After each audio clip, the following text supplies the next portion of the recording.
Kariz xalqi avvalambor juda mehnatkash.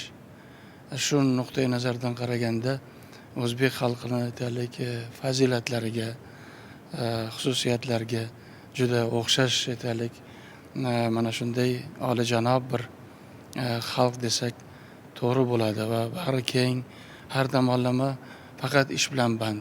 Ish hisobidan o'ziga manfaat topish, o'zini kelajak hayotini tuzishda bizlar kerak bo'lsa ular bilan juda hamohang, har tomonlama hamohang desak va ko'p fazilatlarni, xislatlarni o'rnak tariqasida o'zimizga olsak ham yomon bo'lmasdi.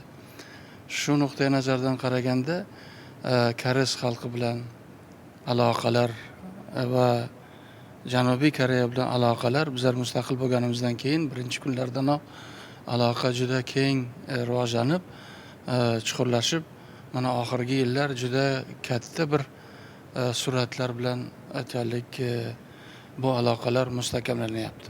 Kariz millati bilan agar chuqurroq, aniqroq aytadigan bo'lsak, O'zbekiston jamoatchiligini boshqatdan, ya'ni yangitdan tanishtirish hojati yo'q. Nima deganda hammamizga ma'lum, O'zbekiston ahliga ma'lumki, mana 65 yildan oshiq Kariz millatiga mansub xalq Stalin davridagi qatag'onga o'xshashib O'zbekistonga kelib, o'zbek xalqi bag'rini keng ochib, ularni o'ziga qabul qilib,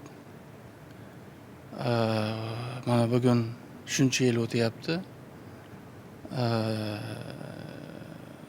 Sinovlarni ham, qiyinchiliklarni ham, shu bilan birga xursandchilikni ham birga baham ko'rib, teng huquqli aloqa tuzib, mana shu Kariz millatiga mansub xalq bilan bizlar juda ahil bo'lib yashayapmiz.